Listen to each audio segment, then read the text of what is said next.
And Victoria, you're somewhere in your office or no? Cool, Yep. cool. Well, I guess all of us is in our home somewhere. I'm actually in my kitchen, so I don't know whether you see my dishes in the background.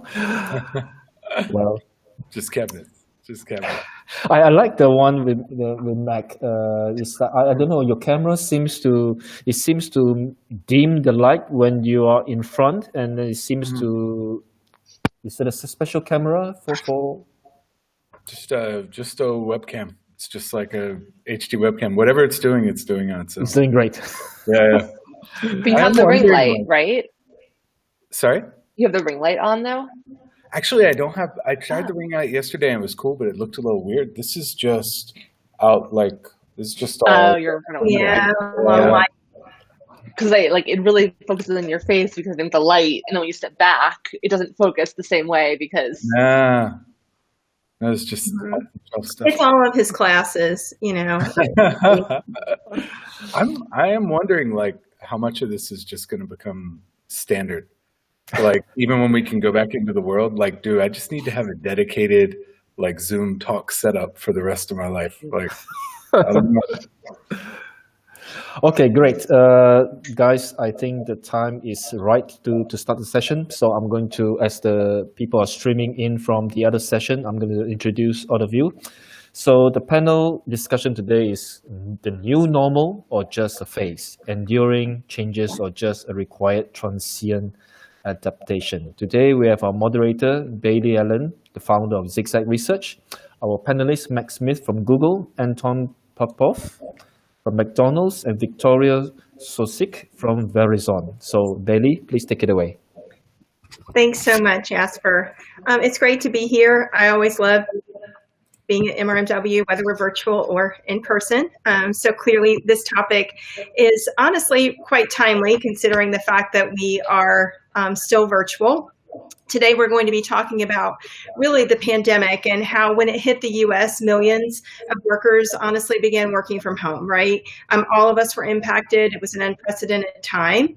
And, essentially, we've had this ongoing phenomenon of trying to understand how this is going to work for us, both current and future state. We've got three people here on the panel who are fantastic, as Jasper was mentioning. We've got Victoria Sosik. She is the head of UX research at Verizon. Max Smith, who is with us, who's the head of cross-portfolio research at Google. And then we have Anton Popov, who is the director of business insights at McDonald's. So a great panel of incredibly talented and bright individuals I'm looking forward to chatting with today around basically how many project that we are going to continue working in this remote environment moving forward. So I'd love to chat about and get your kind of thoughts. Softball question to start, but really how, let's take a minute to kind of chat around the panel, around the benefits and drawbacks of working remotely. What have you found? Max, should we start with you?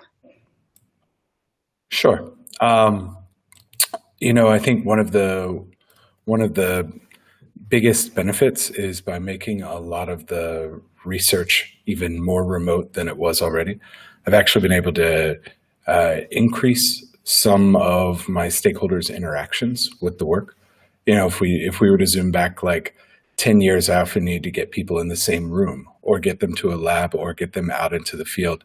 And now everything's been democratized to the point of a Zoom call, where actually getting people to interact with with both the collection process, the interpretation, the analysis has actually been easier. So that's been nice. I think one challenge that I imagine many others would have is there's often, especially with some of your leadership that are, say, more busy or back-to-back, the abilities to informally socialize work or to start preparing for things there down the road is more challenging. Simply by making everything a formal call, it requires a lot of focus. There's not as much of, oh, hey, I ran into you in the break room and we're going to be doing this thing. You should know about it. Got it. What about you, Victoria? Yeah, I'll agree with a lot of what you just said, Mac. I think one of the, a lot of the work that can be done remotely, there's increased efficiency, there's a lot of, increased visibility that we've seen. Across our work, we have a lot in digital, but we also have a lot of physical products. So that's been one of the biggest challenges for us is how do we do research on physical experiences that we would ideally want to go into someone's home and evaluate and kind of really see how they're using it in context. So that's been one of our biggest challenges on that side of work. And also just completely agree about I've seen more challenges in the communication, in the building relationships than the research itself. How do you have, online workshops? Yes, we can do it. Is it the same? I think everyone would say no, it's really not. So having to come up with new ways to socialize, to activate on research, and kind of have to draw on playbooks that maybe revise from our normal way of working. Okay, Anton, do you have anything to add here around the benefits or challenges that you've seen working remotely with your teams and cross-functional groups? Yeah, I think it's interesting. The points that both Mac and Victoria mentioned are very relevant to me, but they're also kind of a reflection of leveling the playing field. What we've seen over the last year is whether you're in Canada, whether in the US or somewhere in Europe, a lot of the situations that you're facing are becoming similar, and even a lot of the work, a lot of analytics that my team does are also becoming a lot more consistent. So it really opened up the doors from the benefit perspective of connecting with other markets, just sharing best practices, which in the past might have been like you were on different planets in certain cases. The flip side, though, of course, is that meetings are now no longer a scarce commodity. Before you had 5 rooms in the building, 20 rooms in the building, you name it, and sitting down was not always possible. Well, guess what? You always have a Zoom call now. So what I noticed started to happen is that your day is meetings, meetings, meetings, meetings, meetings. So the amount of time to breathe or to grab lunch is definitely at a premium. So a little bit of a balance. Got it. Now, each of you mentioned, working with your teams or cross-functional groups to some degree. How did you find smarter ways of working together in a digital environment? Are there any best practices you can share around how you were able to potentially activate upon the research differently or better? Anyone like to start? Victoria? I mean, one thing I'll add is, and I think this is best practice in general, but I think if we're kind of forced a bit more into really acting this way when we're all remote, but just being really clear about, is this meeting for discussion, for decision, for sharing, and taking control and being willing to say, okay, as the researcher, we're going to set a meeting time to, share research. Now we're going to have a discussion. Now in a week, we're going to come back together and we want to talk about how we're going to act on it. So it's being a bit more intentional with our meeting times and taking a little bit more charge of those activities that maybe before we could let happen a little bit more organically. That's something that I've seen within my team. Okay. No, that's great. What about research that your team has conducted? I mean, we all know, there's been this shift towards, online qual, obviously, but what type of research have you guys been conducting since the pandemic? I mean, what have you seen more of, less of? Tell me, we could probably spend the rest of the discussion on this, but, let's give a few examples if you can, and let's just kind of understand how research has maybe evolved as a result. Anton? Probably might be a better question for Mac, not to throw it over. Purely the reason is where my team really comes in is more the analytics of the business, right? So from the research perspective, becomes a little bit different. I can share a couple of points there on the analytics side. A lot of the work that we've been doing became a lot more frequent. So the analysis of the consumer became significantly more important to refresh on the ongoing basis, because as we see new restrictions come in, as we see the consumer mindset change, it's no longer as static as it used to be before.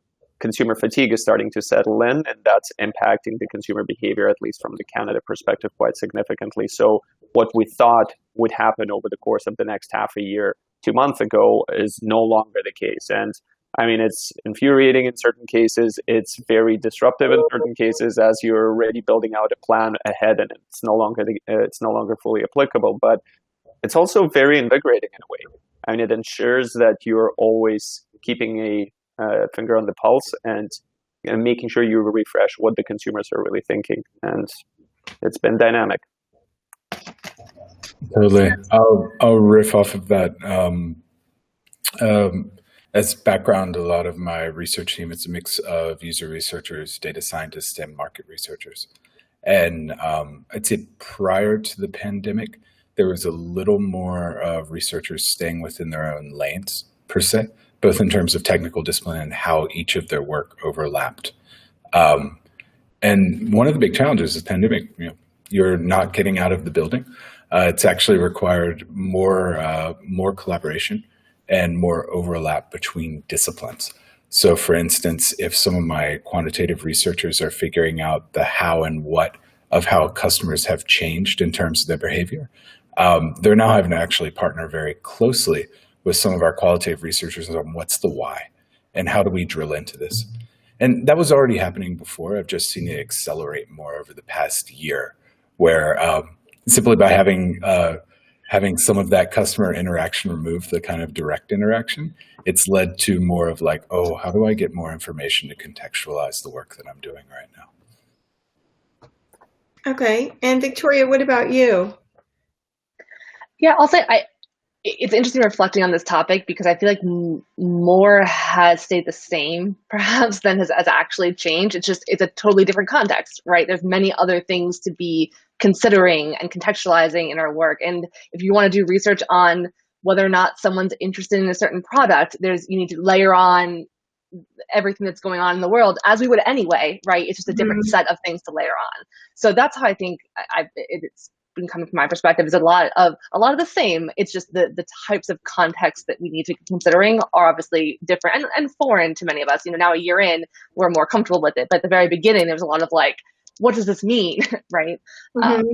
And maybe just to build on what both Victoria and Mac were saying about the connecting the dots, exactly to Victoria's point, the number of factors we were looking at in the past to try to predict consumer behavior was similar, but their influence was not as pronounced. So if you think about broader economy, if you think about overall subsidies that the government is providing to an average consumer and how that impacts their behavior, they're now playing a much larger role. So the engagement that we have with other partner teams to ensure that we get that information is no longer kind of details or broader context. It actually has significant influence on what we see and what we predict in future. So establishing those links and better understanding what the influences of those external factors became significantly more important.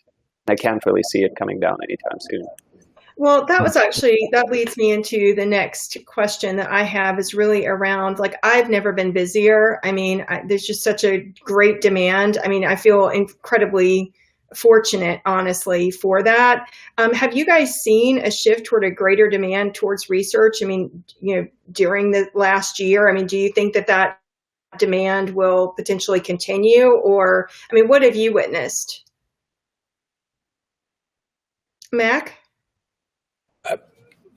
I think I was thinking about this. I think before I frame it in terms of the amount, like more or less, I'd say like some of the quality of work and what we're doing has changed. And I think Anton led into it just a little bit. The last, I'd say, at least for myself, the last 10 years or so have been a period, if I look back now, of relative stability compared to now, which has allowed, like, you'd put macro trends in a deck per se, but in a lot of ways, not that it was throwaway, but it was context setting that everyone agreed with. And so you weren't really saying anything that was going to affect the next data that you were going to present. We were able to focus on a lot of the small things. And now, all of the macro trends matter. Most of our decision makers are asking questions like, hey, what are the things that are actually going to last here? What's going to move on into the future? It's pushed a lot of the work into not only delivering on like what is happening right now, but also much more trends prediction of what do we think is going to happen and which things are going to persist into the future. And I think in some ways it shifted the job of research a little bit. If I look back a year, we had I certainly, myself and people on my team, there was a lot of specialization in like, here's what's happening right now. Here's what we now need to do to respond within the next quarter. Here's how maybe further out would be, here's how you're going to affect annual planning over the next year. And then there would be a separate group that is like, let's do trends prediction and forecasting. And here's what's going to happen way in the future. But at least in my experience, those two things weren't tied together very closely. What I'm finding now is both of those are merging, where almost all of my researchers are not only being asked to be experts in the now, but they're being asked to project what does this actually mean for the future. No, that's a good point. Now, Anton, you're shaking your head. I mean, you clearly agree with this. I mean, what are you guys seeing over at McDonald's in that area? Yeah, I think a couple of points. So one of them, very much agreeing with Mac about the broadening of the skill set. I mean, I can't really imagine a year and a half ago talking to anybody about provincial restrictions or their forward-looking economic plan, or actually caring about that topic in all fairness. But now it's becoming not only a constant part of the discussions, but also an area that we need to build expertise on and need to be more knowledgeable. And the other couple of components is less routine. So that Max sort of touched on that before too. Historically, the type of work that you would do would be a little bit more predictable. You would know, you would have the general planning cycle, you would know the elements to anticipate. Over the last year, we had to break our processes and rebuild them from scratch 2-3 times in response to the change in dynamic. And it's disruptive, but it really forces you to come up with better and new solutions that before you thought that were in a really good spot already. And then lastly, kind of that demand forward-looking, it's really starting to change. I mean, the horizon or the how far out you're looking to predict has really changed. You're no longer thinking about 3 to 4 to 5, 6 months in terms of the market dynamics, because that would be enough. It would be still reflective of the longer term. You're now thinking through, okay, well, what's the end of this year going to look like? And how different it's going to be in 22, 23, 24, recognizing that it will be significantly different. You're no longer in a situation where those 3 years are almost interchangeable with small tweaks. So that kind of horizon and the extension of that has been really key, and it's putting much more pressure on the teams to start developing new skills, start looking in the new areas for the additional information. Got it. Okay, Victoria, what about you? I mean, any context or anything that you would like to add? It's an interesting question for me, because I also started my current role right before the pandemic started. So also just thinking back through, I took a little bit to tease apart what is a lot of internal transformations that we're going through as a company, some of which may have been, accelerated due to the pandemic, versus what really are these external forces. So I think to me, it's really, I'm feeling more of it from the internal company transformation than I am actually from some of the outside forces. Yeah. Got it. Now, you guys were mentioning like kind of how researchers have had to become a little more almost broad versus specific, right? What skills would you say that researchers need to bring into, like what advice, I guess, or skill set would you give to researchers right now who are potentially, looking at how to take data or do research in new or different ways to kind of respond to how the pandemic has affected the world of research, if you will? One thing I'll throw out there, and I think it just builds on a lot of what Mac and Anton, you guys were saying, is I think one thing I've seen in the past is we always talk about triangulating, synthesizing across, and that is one of the things that tends to fall to the bottom of the list when we have all the other priorities that are piling in. I think now it's more important than ever to really be doing that and to be pulling in outside work on trends. There's a lot of great syndicated research and people who are thinking just about those trends, and we don't always have the time internally to do that work and to do our day-to-day and then to layer it together. So I think we just need to get better at leveraging that work and to some extent managing our time so that we have the ability to pull it in and add our own expertise as subject matter experts in our company and really telling that story holistically to our teams and our collaborators. Mac, what about you? Two things. One, just building off of Victoria, communication skills, I think, are actually one of the biggest things, especially your ability to communicate to executives. Everything is more programmed now. I actually had all of the leaders on my team, just anyone who interacts with C-level folks on the regular with their data, go through kind of formal comms training on how you present to executives and how that shifts from how you might have presentations with, say, a line manager or someone who's dealing with small staff. I think that type of shift of how do we communicate in broader and broader audiences is one of the big points. The second, I had a talk yesterday, I was talking about bets on the future of research. And one of the ones I talked about was this idea that in the next 10 years, I think we're going to see insight professionals in C-level positions, primarily around insights and experimentation, I think will be the main focus. Right now, like today is actually, I think, the start of that. You can kind of hear it in what we're talking about, like trends, having to integrate what we do with the business. That shift to thinking of yourself as a leader and as part of those overall business decisions. I think, like, if we look back at the last 10 years, there's been a dialogue about researchers as specialists and like, how do we get a seat at the table? And the follow on from that is as a specialist. And I think what we're seeing change is now we're actually integrated in a lot of business decisions because customers are changing so quickly. Our leaders can actually rely on their past history. This is going to be kind of the shift from here is, okay, if we're moving into that leadership position, what are the skills we actually need now that are different from that of just doing good research? That makes perfect sense. I will definitely go back and listen to your talk. It sounds very interesting. And Anton, what about you? I mean, anything to add here around, just kind of what skill set you think the future of research, like future researchers need?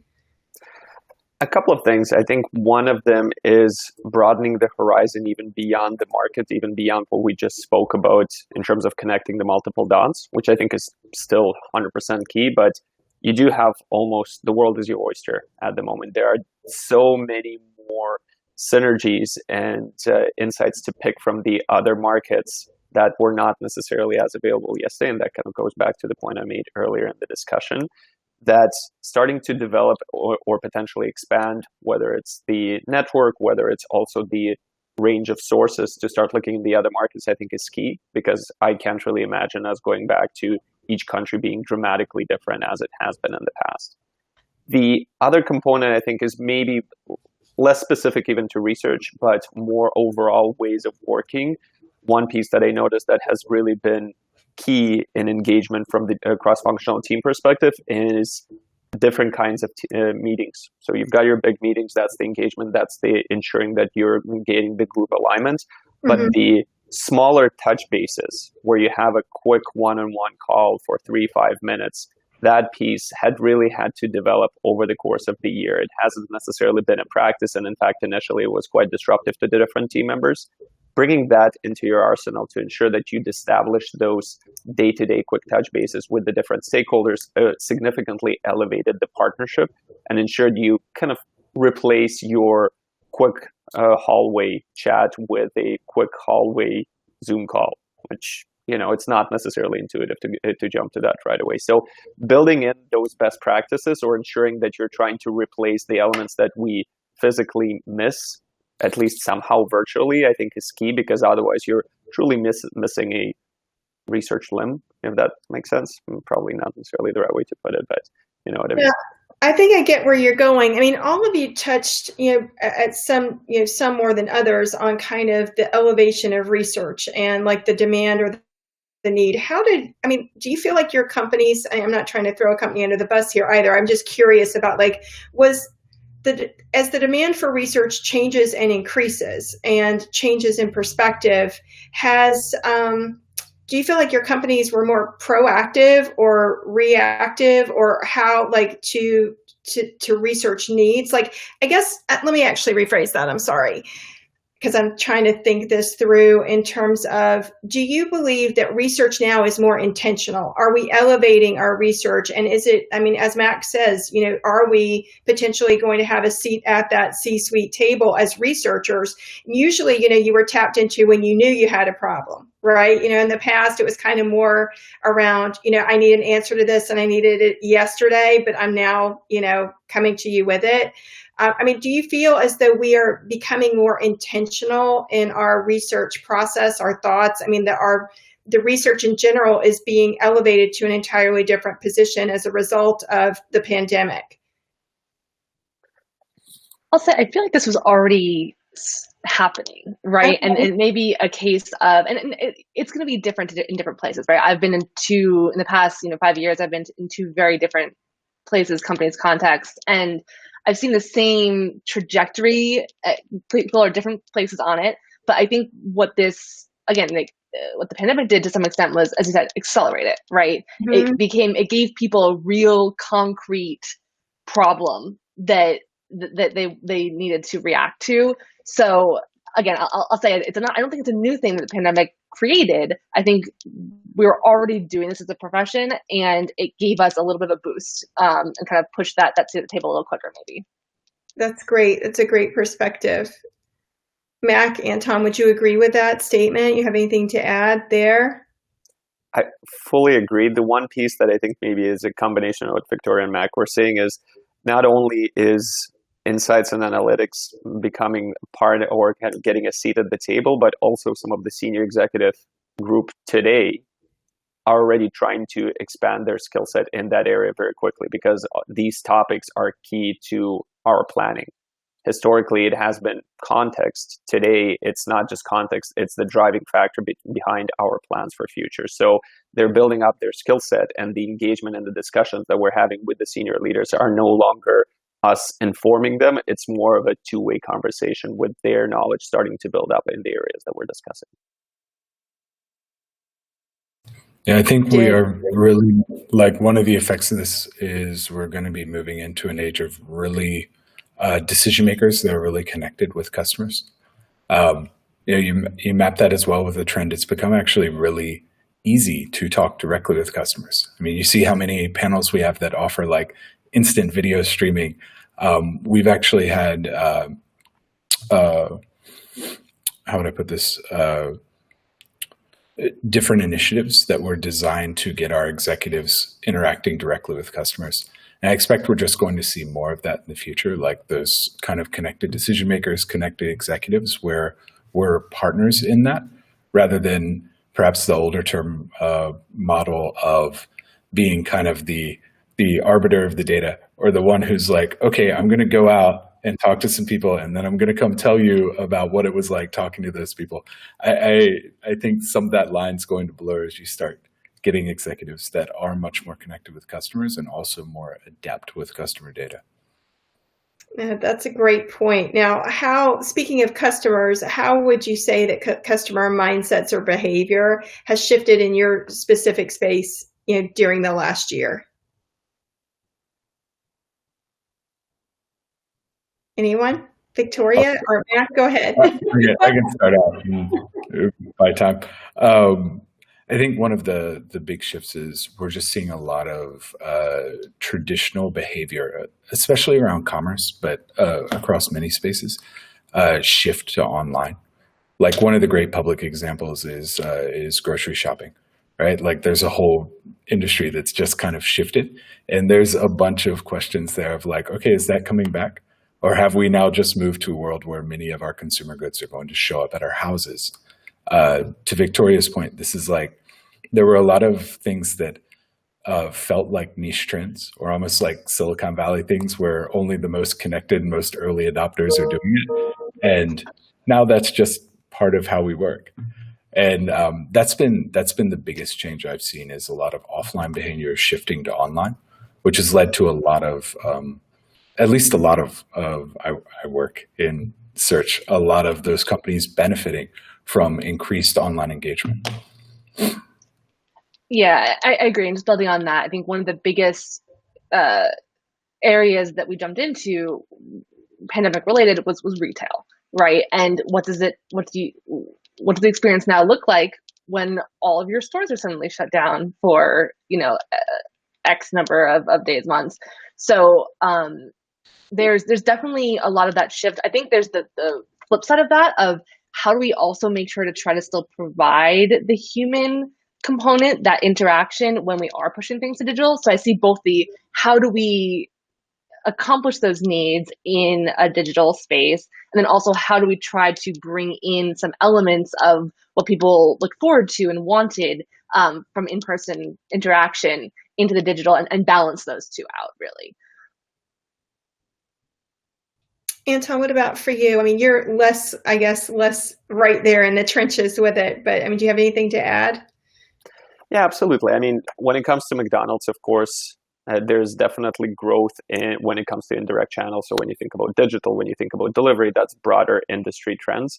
What we also noticed, and I'm sure this is not unique to Canada, is that the importance of safety, the importance of health, and those factors, even around your typical physical experience, have skyrocketed. They've been extremely high throughout, and they're continuing to be so. So the measure of reassurance convinced me as a guest that you are taking all of the necessary steps to make sure that I'm safe when I'm with you is becoming key, and I can't really imagine it going away anytime soon. So that's one of the factors that has been visible throughout. That being said, over time, all of the restrictions, the limitations of the engagement that the consumers had, it's also driving to fatigue. And consumer fatigue today is starting to become visible and starting to impact consumer behavior and what are the preferences, what they're looking for, et cetera. So whereas initially that safety was also impacting your choice of products, you're going for something that you really know you don't want to necessarily experiment when the world is collapsing around you. Today, when you've got a little bit more of that fatigue settling in, consumers are starting to look for a bit more excitement. So how do you balance that new and exciting elements with safety is really part of the story of today, to ensure that we're addressing the consumer needs. We're speaking the language, not just of them, but ourselves, because, I mean, let's be honest, all of us are in that same boat personally as well. Mm-hmm, mm-hmm. Now, how do you consider a post-COVID world? I mean, is there such a thing? Like, what does that even mean to research, right? Victoria? I mean, I'll say, I think I just smiled at post-COVID, like that.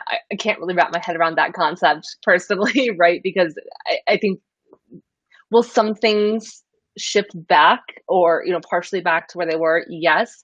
But I definitely think there's some things that everyone's enjoying about, the situation we're in, and what how we've been adapting. And so I don't know, but I think that the only thing I feel confident in right now is that there's not a post-COVID, right? There's just a kind of where do we settle to, and yeah, what does that mean for the way we're interacting with our stakeholders? What kind of working environment do we end up in? What does that mean for, I know I haven't personally connected any in-person research. When do we start doing that again? So I think there's a lot of more immediate decisions that we'll be making that will start to get us a little bit closer back to it. But I'm definitely not thinking about it as post-COVID, just because, I think I don't see it as like an era we can define. Okay, no worries. Mac, Anton, what about you guys? I can speak to it a little bit. Actually, there was a question in the chat about what do we do with longer term studies that I think probably fits in pretty well. Before I just say I agree with Victoria on this one. I feel like we've had this kind of shaking of the snow globe per se over the last year plus. And I think what we're going to end up seeing is that there were existing trends. The things got shaken up. Several of those trends have now accelerated and become dominant. And things that we had assumed were going to be very stable have now started to drop away. It's many of the things we've talked about. So I think when we talk about I think about changes in research through that lens. So if you believe that model or believe that's what's going to happen, then what do you now need to change about research to identify those growth areas? And what do you need to identify of how consumer behavior has changed to say, what have we invested in that's been an assumption that now is no longer a good assumption, is just not true or simply no longer there? Anton?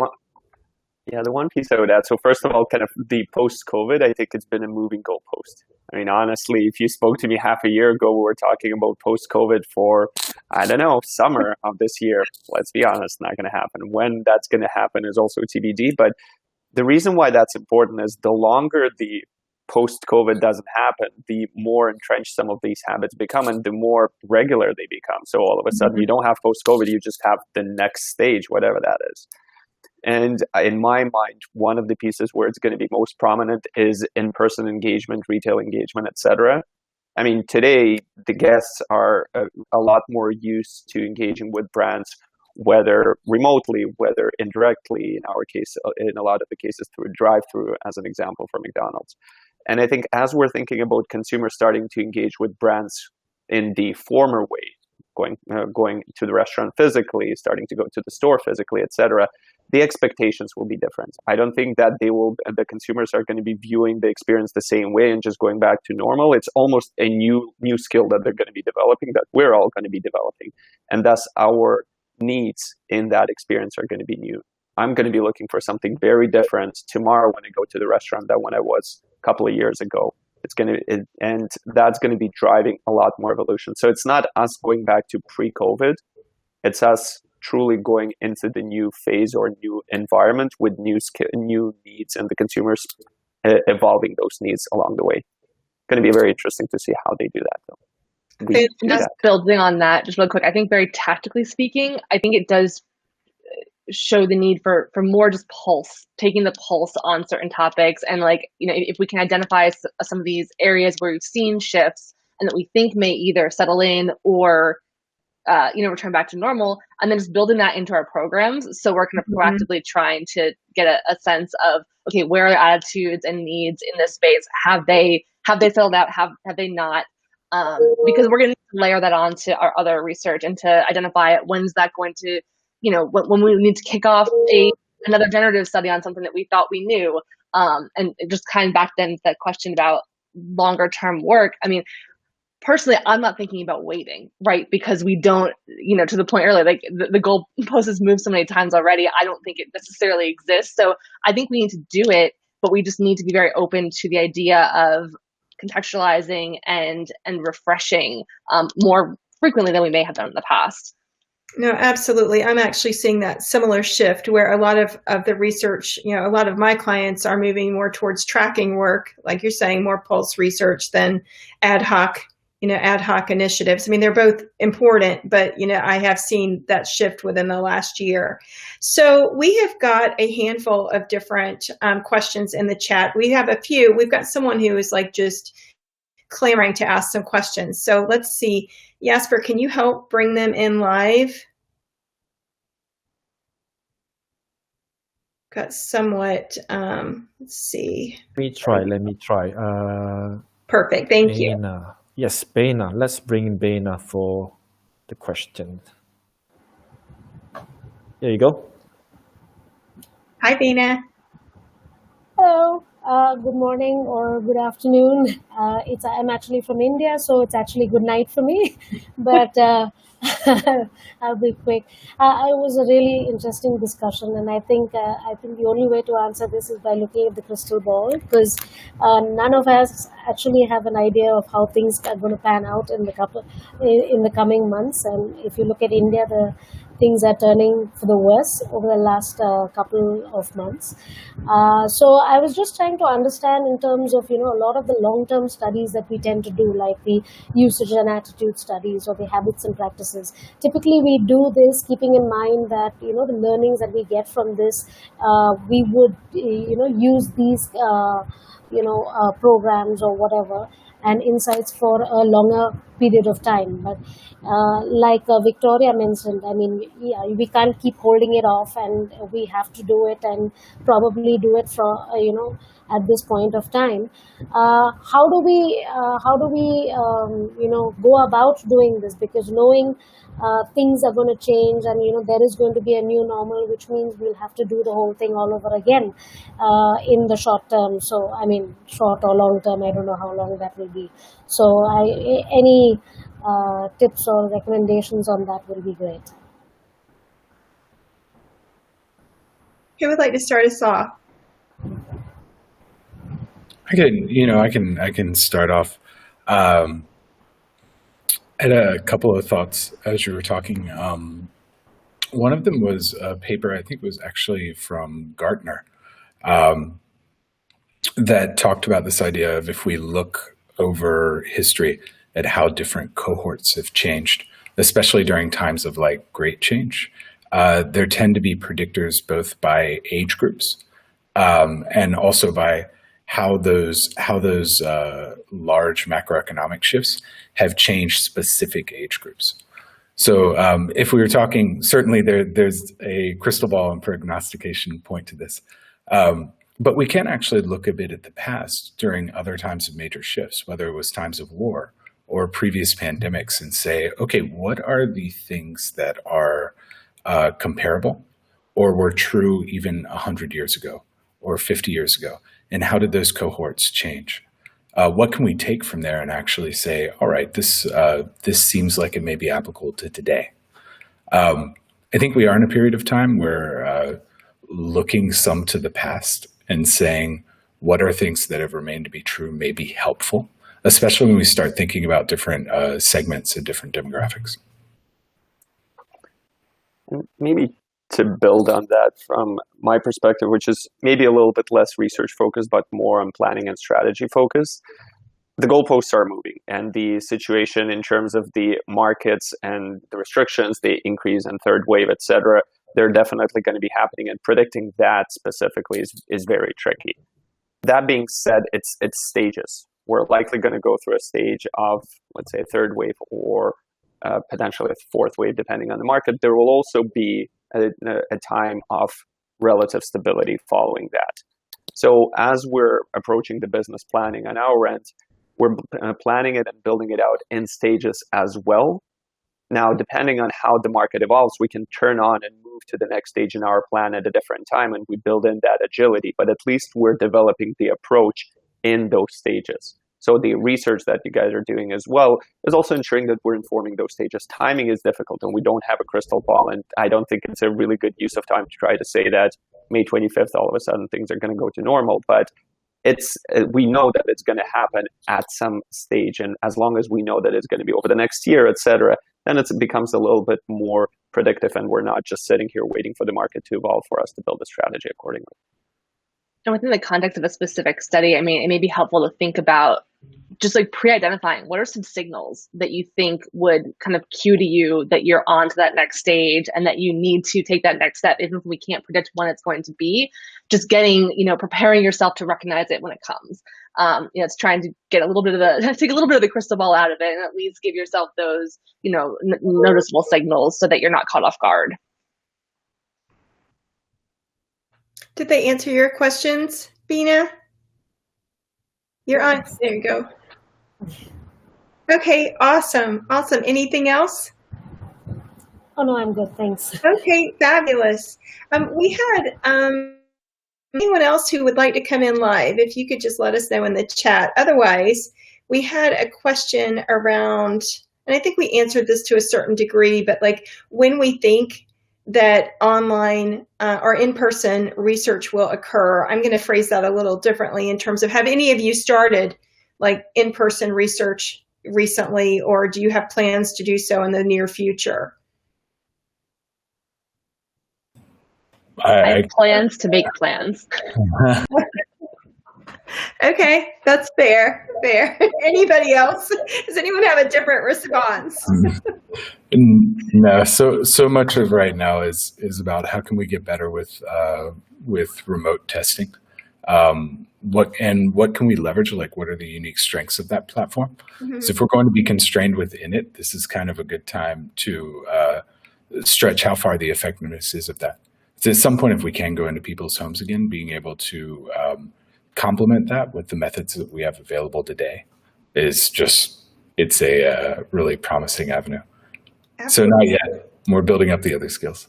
Exciting times ahead. I think we would all agree. Okay, so I believe we're close to time. Does anyone have any closing remarks? I mean, otherwise, I just want to thank you guys for your time today. And it was lovely to spend the last 45 minutes of my life with you. And I hope that our delegates feel the same. But thank you again for being here and using your own expertise, knowledge, and profession to further the knowledge of all of our delegates, including myself. Thank you.